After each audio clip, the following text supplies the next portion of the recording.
लाख दलदल हो पाँव जमाए रखिए, हाथ खाली ही सही ऊपर उठाए रखिए। कौन कहता है छलनी में पानी रुक नहीं सकता? कौन कहता है छलनी में पानी रुक नहीं सकता? बर्फ बनने तक हौसला बनाए रखिए, बर्फ बनने तक हौसला बनाए रखिए। जय हिंद साथियों, मैं दीपक कुमार आपका स्वागत करता हूं आपके प्यारे से चैनल गोल्डन फ्यूचर क्लासेस पर। हम आपके लिए लेकर के आए हैं रीजनिंग की एक बेहतरीन क्लास पार्ट नंबर 3, जिसमें हम कवर करेंगे इनइक्वालिटी के कुछ क्वेश्चंस। इनइक्वालिटी के हम पार्ट 1 और पार्ट 2 में कवर कर चुके हैं। पार्ट 1 में हमने इसका कवर किया है बेसिक, और पार्ट 2 में कवर किया है कंप्लीमेंट्री पेयर, पूरक युग्म। कंप्लीमेंट्री पेयर और बेसिक कंप्लीट कर चुके हैं पार्ट 1 और पार्ट 2 में। आज हम लेकर के आए हैं कुछ क्वेश्चन। यदि आपने पार्ट 1 और पार्ट 2 नहीं देखा है, वीडियो का लिंक आपको डिस्क्रिप्शन में मिल जाएगा, आप जाकर के वो वीडियो ज़रूर देखें अगर आप पार्ट 3 समझना चाहते हैं तो। यदि आप इनइक्वालिटी असमानता पर अपनी कमांड कसना चाहते हैं तो, अगर आप उसको अपनी मुट्ठी में करना चाहते हैं तो ज़रूर देखना पड़ेगा आपको वीडियो का पार्ट 1 और पार्ट 2। आइए बात करते हैं हम आज इनइक्वालिटी के क्वेश्चन पर। इनइक्वालिटी के क्वेश्चन, इनइक्वालिटी यानी कि असमानता, इनइक्वालिटी यानी कि असमानता, इसके क्वेश्चन पर बात करते हैं। देखो बात करते हैं आपके क्वेश्चन नंबर 1 पे।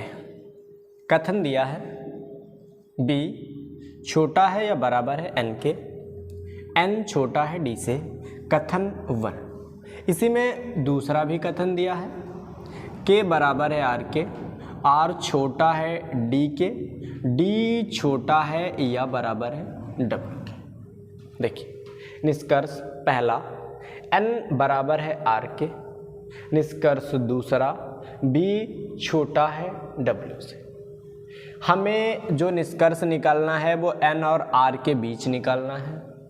निष्कर्ष जो निकालना है वो n और r के बीच निकालना है।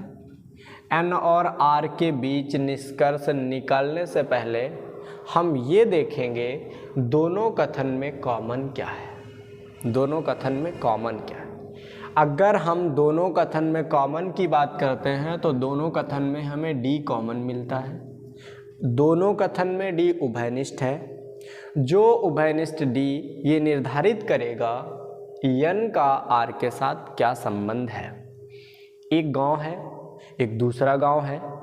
पहले वाले गांव के किसी एक व्यक्ति को अगर दूसरे गांव के किसी दूसरे व्यक्ति के साथ संबंध बनाना है तो उन दोनों गांवों के मध्य पहले से अगर एक व्यक्ति दोनों गांव से परिचित हो तो वह व्यक्ति संबंध बनवा सकता है। देखिए अगर हम बात करें n और r से, अगर हम बात करें n और r के बीच में d कॉमन है तो क्या करते हैं, हम d को जोड़ देते हैं, d को n के साथ जोड़ देते हैं। देखिएगा d बड़ा है n से, हमें मालूम है d बड़ा है n से, d बड़ा है n से, जोड़ दिया d बड़ा है n से। अब क्या करिएगा, n और r के बीच निष्कर्ष निकाल लेते हैं। n और r के बीच जब निष्कर्ष निकालते हैं तो हम देखते हैं r छोटा है d से, n छोटा है d से, r भी d से छोटा है, n भी d से छोटा है, r भी d से छोटा है, n भी d से छोटा है। n और r दोनों d से छोटे हैं, किंतु n और r के बीच कोई निष्कर्ष नहीं है। n और r में से कौन बड़ा है, कौन छोटा है, या दोनों बराबर हैं, ये जानकारी नहीं प्राप्त होती है। क्यों नहीं प्राप्त होती है? क्योंकि दोनों एक दूसरे के अपोजिट साइन हैं। आपको तरीका बताया गया है अब तक पहले और दूसरे वीडियो में। यदि दो चिन्ह एक दूसरे के विपरीत आ जाए तो वहाँ पे हमारा निष्कर्ष निकलता है डाउट, मतलब इसके बारे में जानकारी नहीं है। यन और आर डाउटफुल ये निष्कर्ष है, निष्कर्ष संदेहपूर्ण है। इसमें हम ये निर्धारित नहीं कर सकते कि n बराबर होगा r के, n बड़ा होगा r से, n छोटा होगा r से। इनमें किसी भी कथन पे, किसी भी निष्कर्ष पे हम मुहर नहीं लगा सकते। इन तीन निष्कर्षों में से कोई एक निष्कर्ष तो कन्फर्म है आएगा, लेकिन सही क्या होगा ये निर्धारित नहीं कर सकते। निर्धारित ना कर पाने को डाउट कहते हैं। निर्धारित ना कर पाने को ही क्या कहते हैं? डाउट कहते हैं। देखिएगा, तो ये हमारा हो जाएगा डाउट। दूसरे पे बात करते हैं। अगर दूसरे पे बात करेंगे तो बी और डब्लू के बीच निष्कर्ष निकालना है। पहले पुरानी स्थिति को समाप्त कर देते हैं। किसके बीच निकालना है? बी और डब्लू के बीच। किसके मध्य निकालना है? बी और डब्लू। बी और डब्लू। बी और डब्लू में कॉमन क्या है? डी कॉमन है। बी और डब्लू में डी कॉमन है। क्या करते हैं? डी के साथ डब्लू का रिलेशन यहाँ ला के रख देते हैं।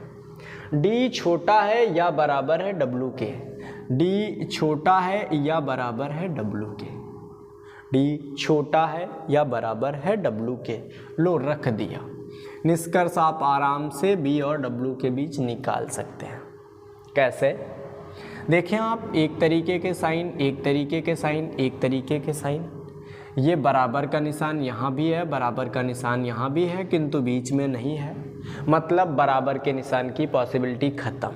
ये निशान तीनों जगह होना चाहिए था। छोटा है या बराबर है, छोटा है या बराबर है, छोटा है या बराबर है। अगर तीनों जगह होता तो निष्कर्ष निकलता कि बी छोटा है या बराबर है या डब्लू के।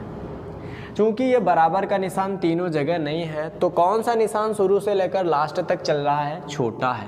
बी छोटा है एन से, एन छोटा है डब्लू, एन छोटा है डी से, डी छोटा है डब्लू से। इसका मतलब हम निष्कर्ष पहले भी निकाल चुके हैं। अगर कहीं ऐसी स्थिति मिलती है, अगर कहीं ऐसी स्थिति मिलती है तो हमारा निष्कर्ष निकलता है ए भी छोटा है किससे? डी से। निष्कर्ष निकलता है कि बी छोटा है डब्लू से। निष्कर्ष यही दे रखा है, बी छोटा है डब्लू से, यानी second is the right answer. Second is the right answer. Answer क्या मिलेंगे हम पहले भी बात कर चुके हैं, पार्ट 1 में भी बात कर चुके हैं, पार्ट 2 में भी बात कर चुके हैं। एग्जाम 5 ये जो चैप्टर जो चल रहा है, जो इनइक्वालिटी टॉपिक चल रहा है, इसमें 5 ऑप्शन होते हैं। पहला ऑप्शन हमारा ए होता है। पहला ऑप्शन हमारा ए होता है जिसमें ये होता है कि केवल फर्स्ट सत्य है। केवल ए होता है जो केवल पहला सत्य है, केवल पहला सत्य है। बी ऑप्शन जो मिलता है वो मिलता है केवल दूसरा सत्य है। क्या मिलता है? केवल दूसरा सत्य है। और जो सी ऑप्शन मिलता है वो मिलता है ना तो पहला और ना ही दूसरा। ना तो पहला ना ही दूसरा सत्य है, ना ही दूसरा। और जो डी ऑप्शन मिलता है वो मिलता है या तो पहला या दूसरा सत्य है, या तो पहला या दूसरा सत्य है। और जो ई ऑप्शन मिलता है वो मिलता है पहला तथा दूसरा दोनों सत्य हैं। पहला तथा दूसरा दोनों सत्य हैं। ये 5 ऑप्शन। एग्ज़ाम में 5 ऑप्शन में से कोई 4 ऑप्शन मिलेंगे। अगर आप दिल्ली पुलिस का एग्ज़ाम देने जा रहे हैं, आप आने वाले एसएससी जीडी का एग्ज़ाम देने जा रहे हैं, आप आने वाले यूपी पुलिस का एग्ज़ाम देने जा रहे हैं, वहाँ पर 5 ऑप्शन की जगह आपको 4 ऑप्शन मिलेंगे। यदि आप बैंक का एग्ज़ाम देते हैं कभी भविष्य में तो आपको बैंक जैसे एग्ज़ाम में ये 5 के 5 ऑप्शन मिलेंगे। इन 5 ऑप्शनों का क्रम निर्धारित नहीं होता है। ये पहले स्थान पर ही आएगा, ये दूसरे स्थान पर ही आएगा। पहला वाला दूसरे स्थान पर मिल सकता है, दूसरे वाला चौथे स्थान पर मिल सकता है। स्थान इनका निर्धारित नहीं होता है भाई। तो इसका आंसर जो हमारा जाएगा वो बी जाएगा, केवल सेकंड सत्य है। क्वेश्चन दूसरे पे बात कर लेते हैं। C बड़ा है U से, U छोटा है या बराबर है W के और W बराबर है Z के, W बराबर है Z के। दूसरा दिया है U बड़ा है O से। निष्कर्ष निकालना है C और O के बीच, C और O के बीच। देखना ये पड़ेगा कि दोनों में कॉमन क्या है, दोनों में कॉमन क्या है। अगर दोनों में कॉमन की बात करें, दोनों में U कॉमन है, U के साथ हमारा O का रिलेशन है, U के साथ O का रिलेशन जोड़ देते हैं। U बड़ा है O से, U बड़ा है O से। अब आप C और O के बीच निष्कर्ष निकाल सकते हैं। कैसे निकाल सकते हैं? C बड़ा है U से, U बड़ा है O से। इसका मतलब है अभी मैंने थोड़े समय पहले बात की है कि C बड़ा होगा O से। एक ही तरफ के साइन हैं, C बड़ा होगा O से, C बड़ा होगा O से, पहले में यही दे रखा है। दूसरे पे बात करते हैं।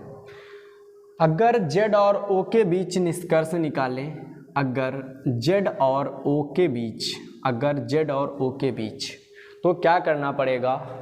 हमें मालूम है हम Z को कहाँ रख सकते हैं? W के स्थान पर। कैसे? क्योंकि Z और W आपस में बराबर हैं।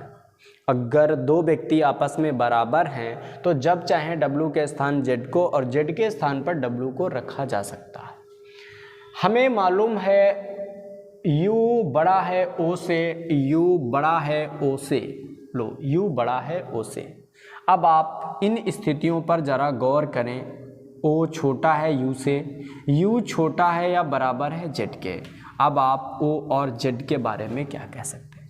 मैं इनको नीचे लिखता हूँ। ये कुछ इस तरीके की स्थिति आपको मिल रही है, आपको कुछ इस तरीके की स्थिति मिल रही है। ये आप O और Z के बारे में क्या कह सकते हैं? O और Z के बारे में हम ऐसा पीछे भी जान चुके हैं कि अगर ये बराबर का निशान यहाँ भी होता तो O छोटा है या बराबर है Z के, किंतु एक निशान है जो शुरू से लेकर लास्ट तक चल रहा है, वो छोटा है। बराबर का निशान शुरू से लेकर लास्ट तक नहीं चल रहा है, इसका मतलब ये संभव नहीं होगा। निष्कर्ष ये निकलेगा O छोटा है किससे? Z से। O छोटा है Z से, O छोटा है Z से, यानी दूसरा भी सत्य है। आंसर हमारा क्या जाएगा?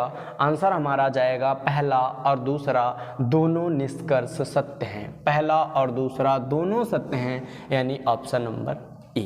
आइए बात करते हैं अगले क्वेश्चन। आइए बात करते हैं क्वेश्चन नंबर 3 पे।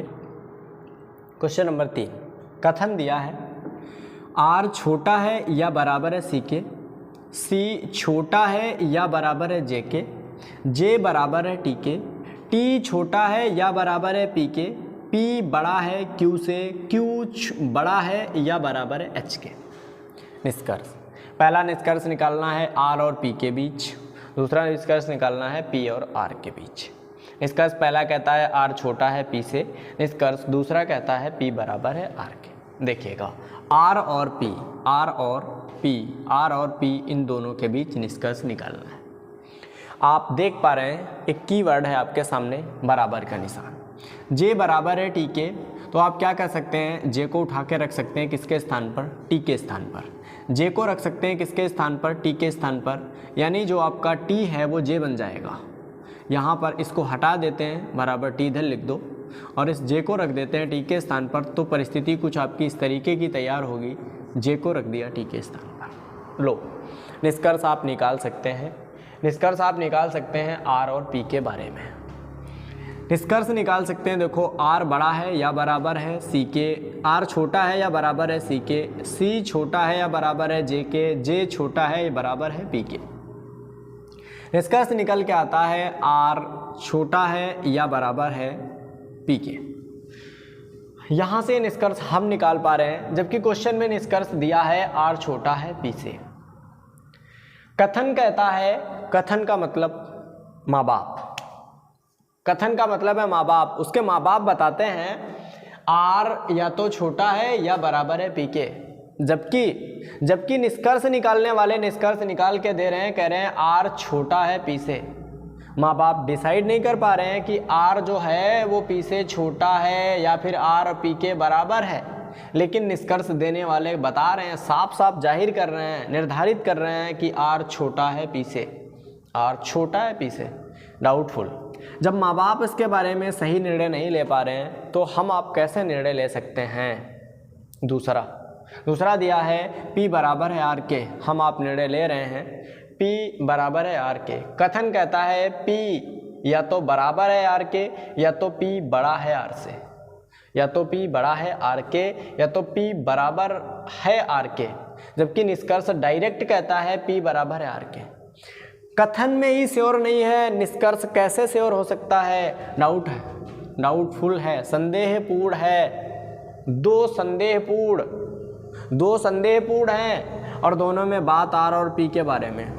दो संदेहपूर्ण हैं, दोनों में बात आर और पी के बारे में, आर और पी के बारे में, आर और पी के बारे में बात है। दोनों संदेहपूर्ण हैं। अगर इन दोनों को हम मिलाएं, अगर इन दोनों को मिलाएं तो परिस्थितियां क्या मिलेंगी? आर छोटा है या आर बराबर है किसके? पी के। और यही तो कथन में दे रखा है, आर छोटा है या बराबर है पी के। दोनों को मिलाने पर कथन वाली स्थिति सही मिली, इसका मतलब है या तो पहला सही है या तो दूसरा सही है। इसी को बोलते हैं कंप्लीमेंट्री पेयर, पूरक युग्म। आंसर हमारा जाएगा या तो पहला डी जाएगा, या तो पहला या दूसरा सत्य है, या तो पहला या दूसरा सत्य है। आइए बात करते हैं अगले क्वेश्चन पे। Question number 4। कथन दिया है डी छोटा है ई से, ई छोटा है या बराबर है एफ के, एफ छोटा है जी से। दूसरा कथन आर छोटा है एफ से, एफ छोटा है या बराबर है सी के। निष्कर्ष जी और सी के बारे में, जी और सी के बारे में। जी और सी दोनों में कॉमन कौन है? जी और सी दोनों में कॉमन एफ है। हम क्या कर सकते हैं? एफ के साथ जोड़ सकते हैं सी को, या एफ के साथ जोड़ सकते हैं जी को। एफ के साथ जी को जोड़ दीजिएगा, जी बड़ा है एफ से, जी बड़ा है एफ से। लो, अपोजिट साइन की बात हो रही है, एक इधर दूसरा इधर, दूसरा इधर। इसके साथ बराबर है लेकिन इसके साथ बराबर नहीं है। शुरू से लेकर अंत तक कौन सा निशान चल रहा है? बड़ा छोटा का, बड़ा छोटा का। दोनों अपोजिट हैं। सी और जी के बारे में हम निर्णय नहीं ले सकते क्योंकि अपोजिट साइन डाउटफुल होते हैं, संदेहपूर्ण होते हैं। इसका मतलब है ये पहला डाउटफुल है। दूसरा आर और डी के बारे में। किसके बारे में? आर और डी के बारे में। वापस आते हैं प्रारंभिक स्थिति पर। आर और डी के बारे में, आर और डी के बारे में कॉमन कौन है? कॉमन है दोनों में एफ। आर के साथ जोड़ दीजिएगा एफ को। एफ बड़ा है आर से, एफ बड़ा है आर से, एफ बड़ा है आर से। लो, निकालो निष्कर्ष। किसके बारे में निष्कर्ष लेना है आपको? निष्कर्ष निकालना है आपको डी और आर के बारे में। देखिएगा, ये साइन छोटा है, ये साइन छोटा है, ये साइन बड़ा है। छोटा है, छोटा है, बड़ा है, छोटा है, बड़ा है, अपोजिट साइन। बराबर है लेकिन यहाँ बराबर नहीं है, यहाँ बराबर नहीं है। यहाँ और इन दोनों के बीच संबंध निकालना है। ये बराबर यहाँ नहीं है, यहाँ नहीं है। एक जगह होने से कोई फर्क नहीं पड़ता, बीच में होने से कोई फर्क नहीं पड़ता, या तो सभी जगह हो। अपोजिट साइन है, ये भी निष्कर्ष डाउटफुल जाएगा। हम निष्कर्ष नहीं निकाल सकते, दोनों डाउटफुल हैं। पिछले वाले में देखा था आर और पी के बारे में बात हो रही थी, आर और पी के बारे में बात हो रही थी। यहाँ पहले वाले में जी और सी के बारे में बात हो रही, क्या दूसरे में जी और सी के बारे में बात हो रही? जी बिल्कुल नहीं, बिल्कुल भी नहीं। यानी कंप्लीमेंट्री पेयर जैसी कोई स्थिति नहीं है। आंसर हमारा जाएगा ना तो पहला सही है ना तो दूसरा सही है, ना तो पहला और ना ही दूसरा। यानी आंसर हमारा जाएगा सी, ना तो पहला ना ही दूसरा सत्य है। आइए बात करते हैं अगले क्वेश्चन पर। आइए बात करते हैं अगले क्वेश्चन पे। अगला क्वेश्चन है हमारा क्वेश्चन नंबर 5। कथन दिया है यस बड़ा है बी से, बी बराबर है के बड़ा है या बराबर है यल के। दूसरा कथन बी बराबर है पी के, पी छोटा है या बराबर है यू के। निष्कर्ष पहला, एल छोटा है यू से, निष्कर्ष दूसरा, U बराबर है L के। एक लॉजिक की बात बताता हूँ, जब भी कभी एक ही व्यक्तियों के बारे में बात करी जाए, L और U संभावनाएं नजर आती हैं कंप्लीमेंट्री पेयर की, संभावनाएं नजर आती हैं पूरक युग्म की।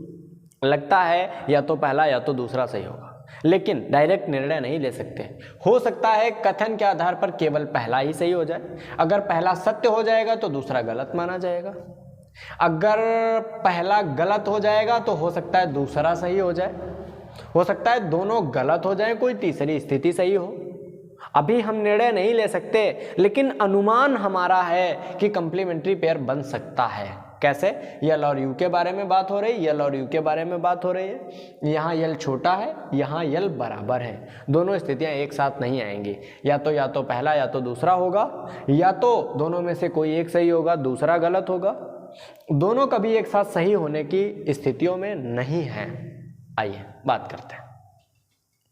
निष्कर्ष लेना है यल और यू के बीच। किसके बीच लेना है? यल और यू के बीच। यल और यू के बीच कॉमन कौन है? यल और यू के बीच अगर देखें तो कॉमन है बी। कौन कॉमन है? बी। देखिएगा, इस बी को हम के स्थान पर रख सकते हैं। कैसे रख सकते हैं? क्योंकि बी और के आपस में बराबर है। बी और के आपस में बराबर है। और बी हम कहाँ रख सकते हैं? पी के स्थान पर रख सकते हैं। क्यों रख सकते हैं? क्योंकि बी और पी आपस में बराबर है। अब आप बी के साथ यू को जोड़ सकते हैं। बी के साथ यू को जोड़ सकते हैं। बी के साथ यू को कैसे जोड़ सकते हैं? आप जोड़ सकते हैं कि बी जो है वो छोटा है या बराबर है यू के। बी छोटा है या बराबर है, बी छोटा है या बराबर है किसके? यू के। बी छोटा है या बराबर है यू के। देखिए यू बी एल, ये हम इन तीनों के आधार पर क्या निष्कर्ष निकाल रहे हैं? निकाल रहे हैं यू बड़ा है या बराबर है बी के, बी बड़ा है या बराबर है एल के। देखो निष्कर्ष पहला दे रखा है, एल छोटा है यू से। एल छोटा है यू से, क्या यही निष्कर्ष निकल रहा है? एल छोटा है यू से? जी नहीं। यू बड़ा है या बराबर है एल के। यू बड़ा है या बराबर है एल के कथन के आधार पर हमने अब तक जो निष्कर्ष निकाला है वो यही निकला है, यू बड़ा है या बराबर है। जबकि निष्कर्ष दे रहा है, कह रहा है यू बड़ा है। गलत, डाउटफुल है। गलत नहीं है लेकिन डाउटफुल है। डाउटफुल क्यों है? क्योंकि निश्चित नहीं कर सकते। हो सकता है यल बराबर हो जाए यू के, ये भी तो पॉसिबिलिटी है। लेकिन यहाँ कह रहा है यू बड़ा है, डाउटफुल, निर्णय नहीं ले सकते। दूसरा, यू बराबर है एल के। यू बराबर है एल के। यू बराबर है एल के, पता नहीं, हो सकता है यू एल के बराबर ना हो, यू बड़ा हो जाए, ऐसा भी तो संभव है। डाउटफुल, सही निर्णय नहीं ले सकते। देखिए अभी मैंने आपको बताया था, दो डाउटफुल हों अगर एक ही जैसे व्यक्तियों के बारे में बात कर रहे हों, दो डाउटफुल हों अगर एक ही व्यक्तियों के बारे में बात चल रही हो, तो हम क्या कहते हैं? या तो पहला या दूसरा सत्य है। इसी को बोलते हैं कंप्लीमेंट्री पेयर। या तो पहला या दूसरा सत्य है। आंसर जाएगा हमारा डी, या तो पहला या दूसरा सत्य है। आइए अगले क्वेश्चन पे बात करते हैं। क्वेश्चन नंबर 6 देखिए। क्वेश्चन नंबर 6 हमारा कथन दे रखा है, टी बड़ा है आर से, आर बड़ा है ए से, ए बड़ा है सी से, सी छोटा है कैसे? एन छोटा है ई से, ई छोटा है सी से, सी बड़ा है एस से, एस बड़ा है डी से। ये दूसरा कथन दे रखा। निष्कर्ष किसके मध्य चाहिए? एस और ए के मध्य। किसके मध्य चाहिए? यस और ए के मध्य। यस और ए के मध्य कॉमन क्या है? यस और ए में कॉमन क्या है? एस और ए। यस और ए में कॉमन है सी। हम क्या कर सकते हैं? हम सी को जोड़ सकते हैं एस के साथ। सी को जोड़ सकते हैं किसके साथ? एस के साथ। देखिएगा एस छोटा है सी से, एस छोटा है सी से। लो एस छोटा है सी से, ए और एस के बारे में निष्कर्ष निकाल लो। हम ए और एस के बारे में निष्कर्ष निकाल पा रहे हैं कि ए बड़ा है, बड़ा है, बड़ा है। बड़े है की स्थिति है ए बड़ा है एस से, ए बड़ा है एस से, जबकि निष्कर्ष उल्टा दे रखा। निष्कर्ष बता रहा है ए छोटा है एस से, और हम कथन में जो निष्कर्ष निकाल रहे हैं वो ये निकल रहा है ए बड़ा है एस से, मतलब विरोध कर रहा है कथन का, और जो कथन का विरोध करता है वो गलत होता है। जो कथन का विरोध करता है वो गलत होता है। दूसरे की बात करते हैं। दूसरे की बात करते हैं। अब हमें जो निष्कर्ष लेना है वो के और ई के बीच में। किसके बीच में? के और ई के बीच में। कॉमन क्या है? कॉमन है सी। कॉमन है सी। हमें मालूम है हम के को जोड़ सकते हैं सी के साथ। के को जोड़ सकते हैं किसके साथ? सी के साथ। जोड़ दीजिएगा। के बड़ा है सी से, के बड़ा है, के बड़ा है सी से। लो, के बड़ा है सी से। ई और के बीच आप निष्कर्ष निकाल सकते हैं। ई और के बीच ये बड़ा है, ये भी बड़ा है, इसका मतलब के बड़ा है।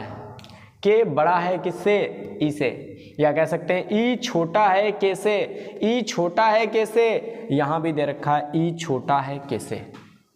ई छोटा है के से, यानी दूसरा निष्कर्ष सही है। यहाँ के जो है वो बड़ा है और के बड़ा है किससे? के बड़ा है ई से, यानी दूसरा निष्कर्ष सही है। हमारा आंसर जाएगा केवल सेकंड सही है। केवल सेकंड सही। आई होप आपको क्लास अच्छी लगी होगी। अगर आपको ये क्लास अच्छी लगी है तो क्लास को लाइक करिएगा, यूट्यूब चैनल को सब्सक्राइब करिएगा और इसको अधिक से अधिक लोगों में शेयर करिएगा और बने रहिएगा हमारे साथ। अगर आपने गोल्डन फ्यूचर चुना है तो आपने विश्वास का मंच चुना है, और हम ऐसे ही लगातार आपके लिए अगले टॉपिक की क्लास लाने वाले हैं, और इसके लिए आप हमारे साथ बने रहिए। अगले टॉपिक का इंतज़ार करिएगा और इस क्लास को अधिक से अधिक शेयर करिएगा लोगों में। और जो अगर समस्या किसी बात की रह जाती है तो कमेंट करके हमें ज़रूर बताएं, अगर किसी भी क्वेश्चन में डाउट रह जाता है। जय हिंद।